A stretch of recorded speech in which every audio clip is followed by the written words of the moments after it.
Hello, my fellow trainers. My name is HELLOOO, and I welcome you back to Buried. It has been a very long time since we have played this game, mainly because when I restarted my computer, I had lost all my saves. That's also why One Shot hasn't been coming back. But since I've got a lot of time today to record stuff for you guys, because if you follow me on Instagram, if you don't, here's my Instagram name. It's below me somewhere.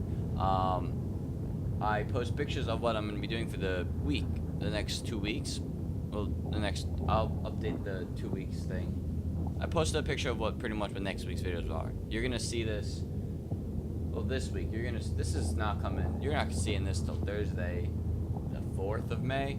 But if you follow me on Instagram, you'll see like the schedules. I make the schedule. It's not always set in stone. I'll change it sometimes, but I just really wanted to see. I had to go rewatch my own video to know what things I picked, and I didn't know this happens. But respect the dead. You and 36 of the players left Tony's body where you found it. You and 76% of players were up front with Dennis about Tony's death. You and 55 told Dennis you believed his story, and you and 25% of players ran away from the ringing sound. So let's just see where else we're going. Begin chapter 2 and episode 2.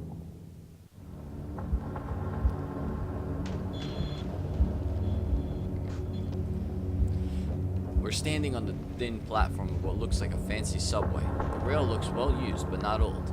There are small overhead lights that are very dim, as if they are running on emergency power. The dim overhead lights are a blessing, but the size of the place makes me feel vulnerable.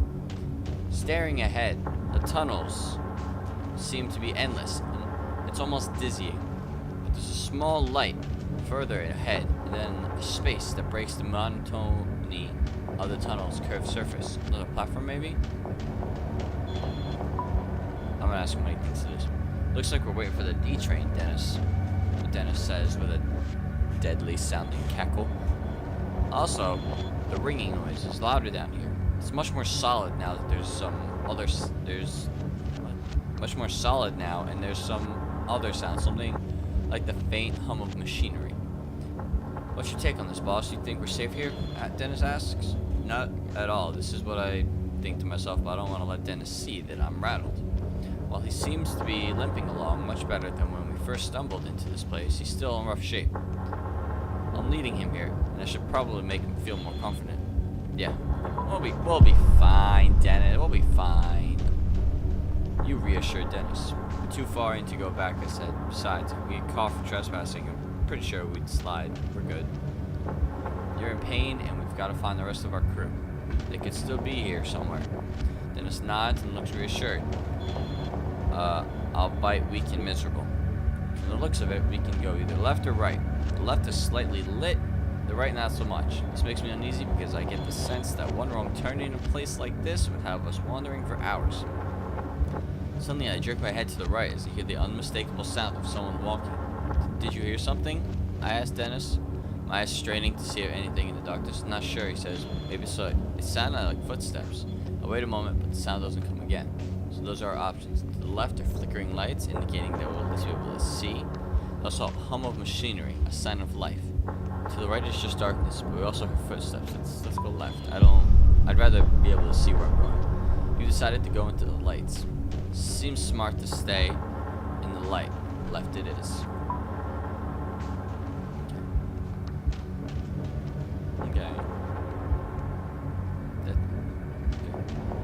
I had this weird dream yesterday. As we head left, the lights are like a beacon in the dark, luring us forward. Someone left the lights on for us, Dennis says, trying to be funny, but creeping me out instead. I wonder if that's a good or bad thing, you say. As we near the lights, I hear the hum of machinery grow louder, but it doesn't sound like any machine I've heard before. As the light increases, I use it to take an inventory of Dennis and his condition. While the bleeding seems to have stopped, the amount that has soaked into his pants and shirt is beyond alarming. How much further can you walk? I ask him. Can you keep going? Yes, Dennis says. Let's walk into the deep tunnel that has no business being here. Now fully stepping into the light, I notice that the sound of machinery is coming from an area on the left side that is protected by a guardrail. Wipes of bright blue light dance on the walls as they leak from whatever is below. I also noticed a post sign that says, "Danger, severe radiation poisoning threat." Well, I mean, if it says danger, I think the best option is to not join. That just makes sense to me. So, Dennis, I don't think we should get near whatever is down there, I say. Dennis studies the blue light a bit longer than nods. He's hurting enough as it is. I don't think we need to add radiation poisoning to his list of ailments. Our mine, for that matter. Or mine. Jesus, I can't read. We step away and take off down the tunnel again. As I start walking, I notice another structure coming into view up ahead.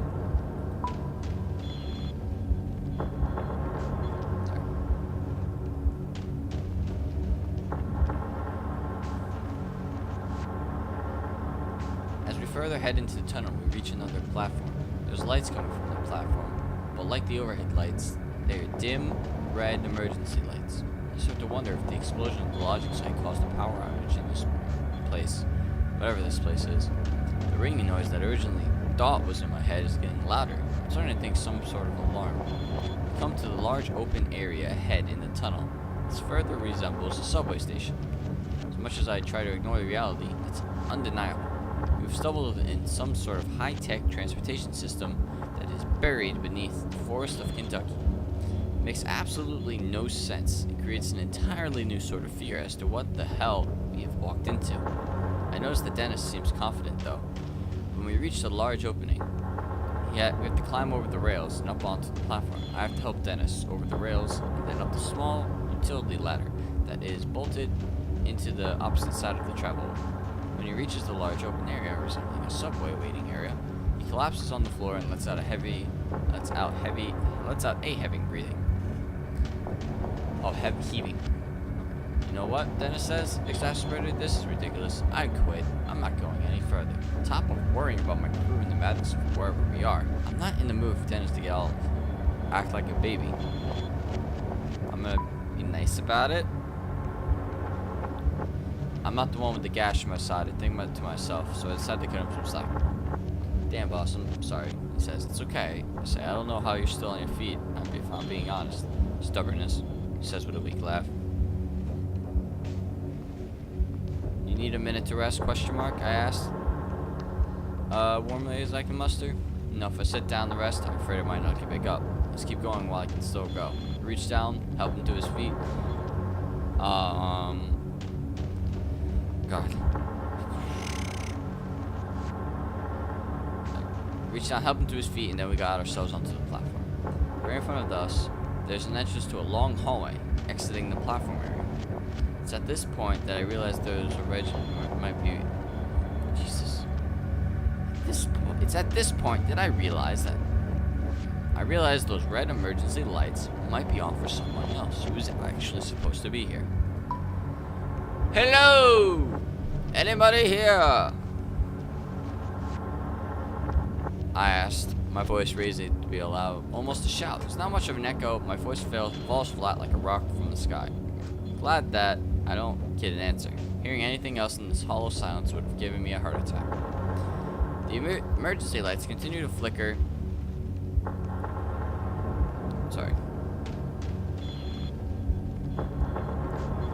Emergency lights continue to flicker overhead, casting a sick sort of pinkish light on everything. My mind is racing with what sort of place this might be. It's obvious that it's meant to be a secret. And if it is supposed to be a secret, there was a power outage recently. Maybe most everyone had been evacuated.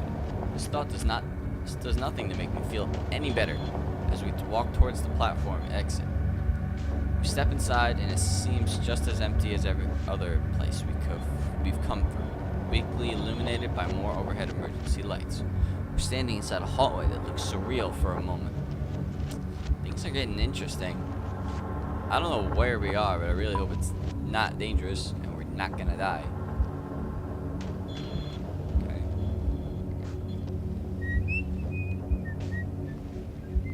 This all reminds me of a hospital wing. There's something not quite right about it.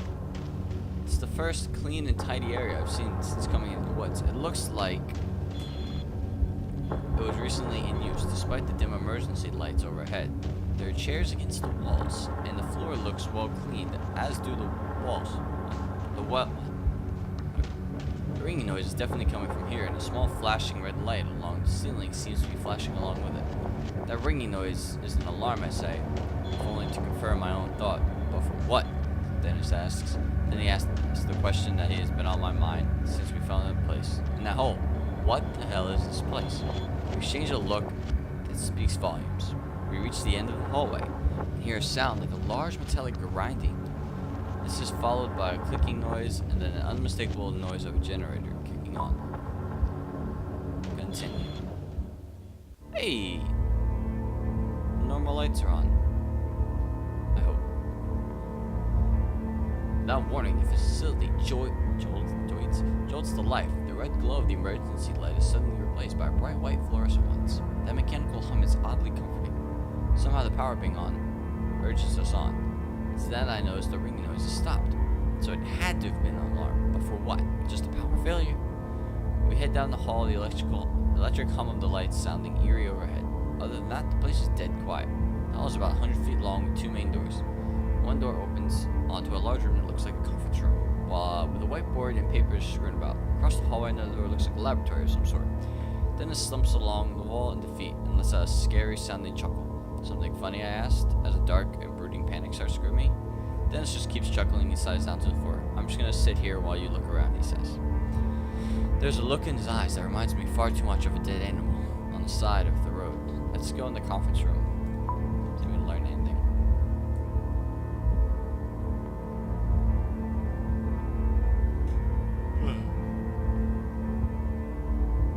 A large table sits in the middle of the room, lined with a series of chairs. It looks like something straight out of a showroom. A well-used whiteboard hangs on the wall, and there are scattered papers on the desk. Let's look at the papers. Now, most of the papers and printouts have codes and equations that we all, or whatever. But there are also handwritten notes that don't make me feel any better about our situation. I read through them and see scrawled notes that say things like last experiment failed, overdose before transport, levels indicate cellular catabolism, more lead shielding in expert suits, lead shielding. Measurements make no sense. Let's let Barksdale know about about possible Higgs field fix. A few things were scribbled on the whiteboard, mostly formulas and names. But there are some things that are easy to understand, things that make my blood go cold. Subject number 6, cause of death, hemolysis or aneurysm, or both.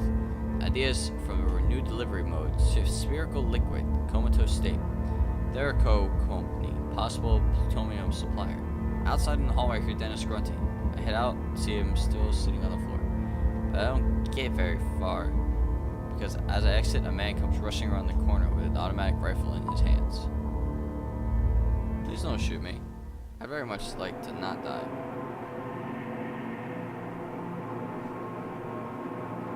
It's hard to look beyond his rifle, but the man carrying it is young with a messy dark hair. His skin is so pale that I wonder if maybe he lives down here. He has the look of a guy who's been cooped up for a little too long. He doesn't seem like the kind of person I trust with a gun in a stressful situation. As he sees us in the doorway, he screams, brings up the gun, and is aimed directly at my head. I'm okay. I put my hands in the air, surprised at how natural it feels to go into this surrendered state. Maybe it's because this feels like a dream. Maybe it's because I feel like I'll snap awake if the maniac pulls the trigger. Who are you and how'd you get here? The man asks harshly before we can answer. Continues speaking. I don't recognize you. If you're here, you would have had to sneak by the security mics in the entrance hall. What? I ask, unable to think of anything else to say. Who are you? The man asks, did you do this? The man eyes us both, and I see something in his eyes that unsettles me. He's scared, but there is something else. We're loggers. I'm not gonna say we're nobody. His eyes look distant for a minute. He says, bullshit. But for some reason, I'm pretty sure he knows I'm telling the truth. Someone knocked the power out. The man says, it's back on now, but if it was out long enough, well, we're in a heap of trouble. Was it you? Who sent you? Look, we don't know what you're talking about, Dennis says. Something happened out in the woods. Are you alone? Are there others with you? The armed man asked, thrusting the gun in my face. How the hell did we get in this situation? I think to myself. If we hadn't fallen into that hole, we wouldn't be here. I'm not really sure if we want to be giving this guy information. We don't know anything about him. Then again, he might have answers. We're looking for our crew. Be honest. We have other crew members that we can't find, they say. Your crew? He asks. Seems confusing. If this man thinks that we're nuts, there's no telling what he might do. The fact that he looks a little crazy himself may not that. But how'd you get in here? The man asks. I pointed down the hall towards the subway. We came in that way. The doors weren't locked. His expression calms a bit, but I'm still very aware the gun is leveled less than a foot away from my face. Please put the gun down.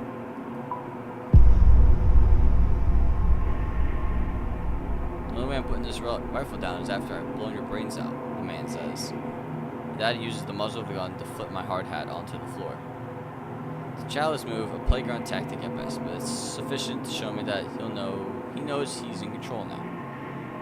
He then levels the rifle at Dennis. I can only assume it's because his wounds make him appear to be the weaker of us. The man takes a shaky step forward. Dennis looks back and forth between the barrel of the gun and me, his eyes pleading for help. Oh, that was another main decision. Before I'm fully aware of what I'm doing, I step out in front of Dennis. The barrel of the rifle is nearly touching my chest now. Both Dennis and the man seem a little confused at my action, and I do my best to swallow down my fear. I don't know what's going on here, I say, but we are here by mistake. We have no business here, the man says, but now that the power is on, I think might be too late anyway. For what? He doesn't answer me. Instead, he steps forward with and actually pushes me backward with the end of his rifle. The man then repeats a question he asked before, one that makes no sense and honestly makes me think he might be a little crazy. Who sent you? You assholes from the Pentagon? I'm not quite sure how to take this question. Is the guy joking? No. I don't think now's the time to be joking, Dennis, or whatever the fuck your name is. No, I say. We're just loggers. Roger, the name is. Something blew up and my friend got hurt. We're looking for the rest of our crew.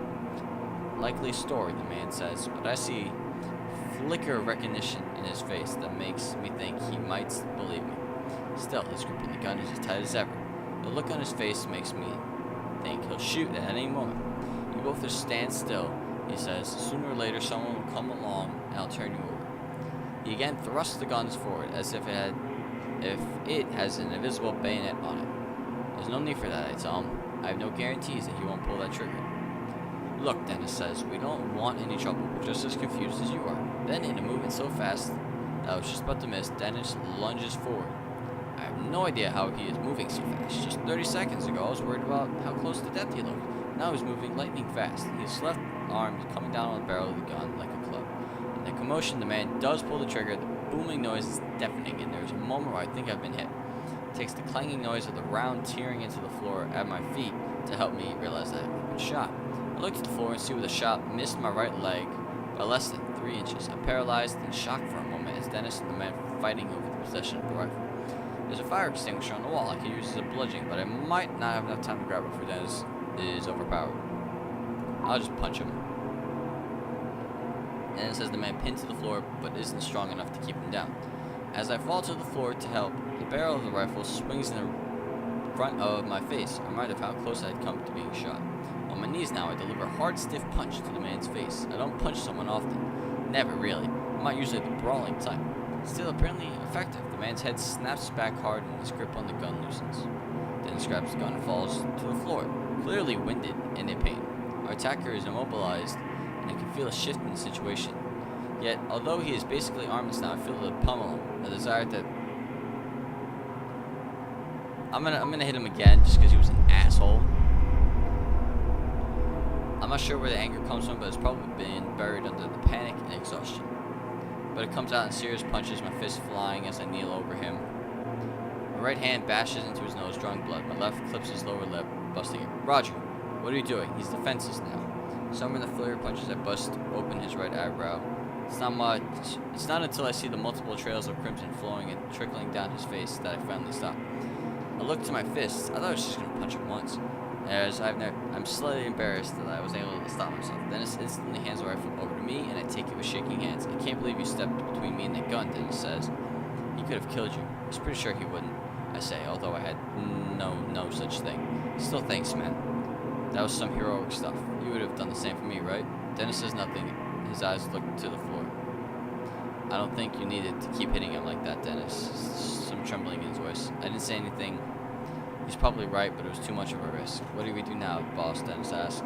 We've come this far, I want answers. Since that Dennis does too.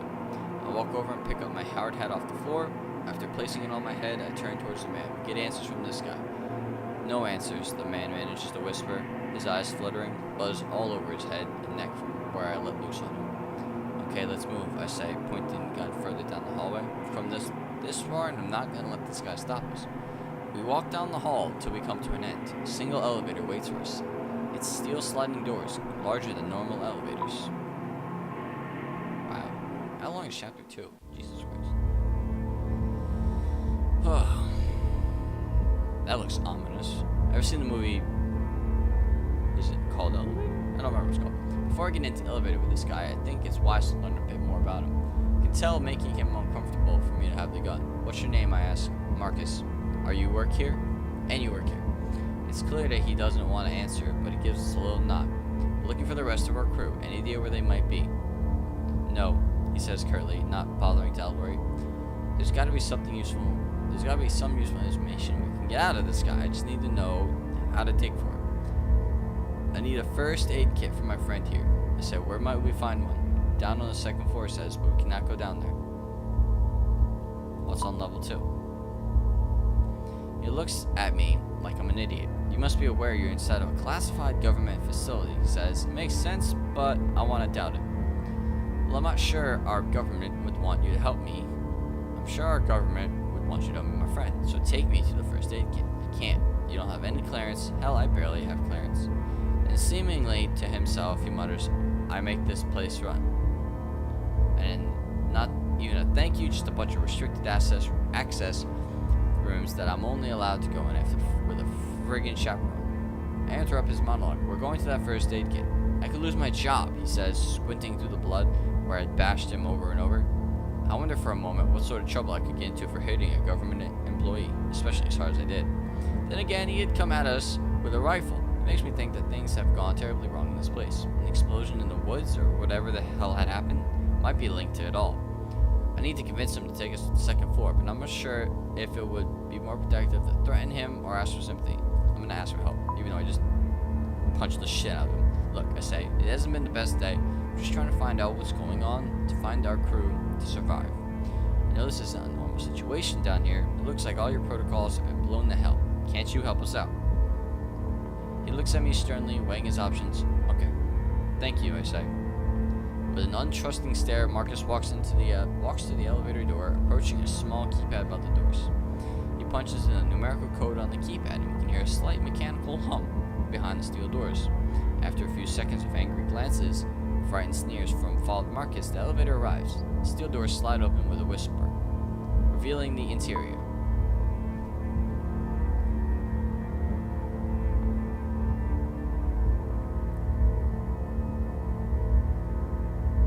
It's exceptionally well lit and looks to be made of stainless steel.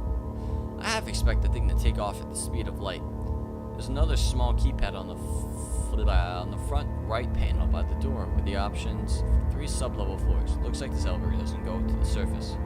So after we get a first aid kit for Dennis, how do we get out of here, I ask. We can't leave, Marcus says. Once the power came back on, the whole place was put on lockdown. What? Can't you override it? No, it's to prevent anything from getting out. I can't. Marcus looks as deflated as Dennis. We can't get out. We're stuck here.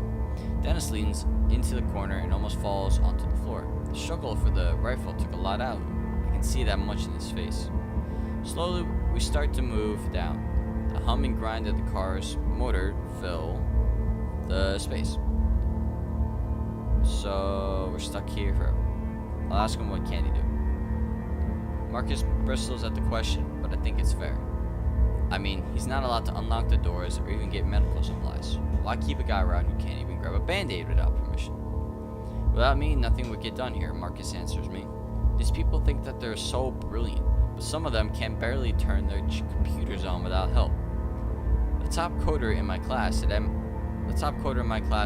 and I'm stuck living underground, helping idiots who don't even trust me with keys. Obviously, he's not going to tell me what goes on here. It's a government facility of the highest secrecy, Marcus says, a research facility. It goes 4 stories underground, and quite frankly, it scares the piss out of me that you two got in here so easily. Why is that? This is a black ops graveyard, he replies. Even the CIA doesn't know this place exists. He's not going to tell me what goes on here, so I'm not going to ask. I handle the IT and work and make sure the databases are up and running. It's a 24/7 job. I haven't been seeing sunlight in almost a year. I wonder what staying in a place like this for that long would do to someone's mind. I was recruited, he continues, because of the workload. No one else wants this job, but I really don't mind being myself. No family. Plus, the IT, it's some crazy shit. Crazy how. This place generates over 100 terabytes of data per day. He answers, getting the slightest bit excited before his face falls again. What knocked the lights out? Seems like some sort of power outage, Marcus says. That's all I know. There was an outage and then what? Then things got weird. Things got bad. Bad how?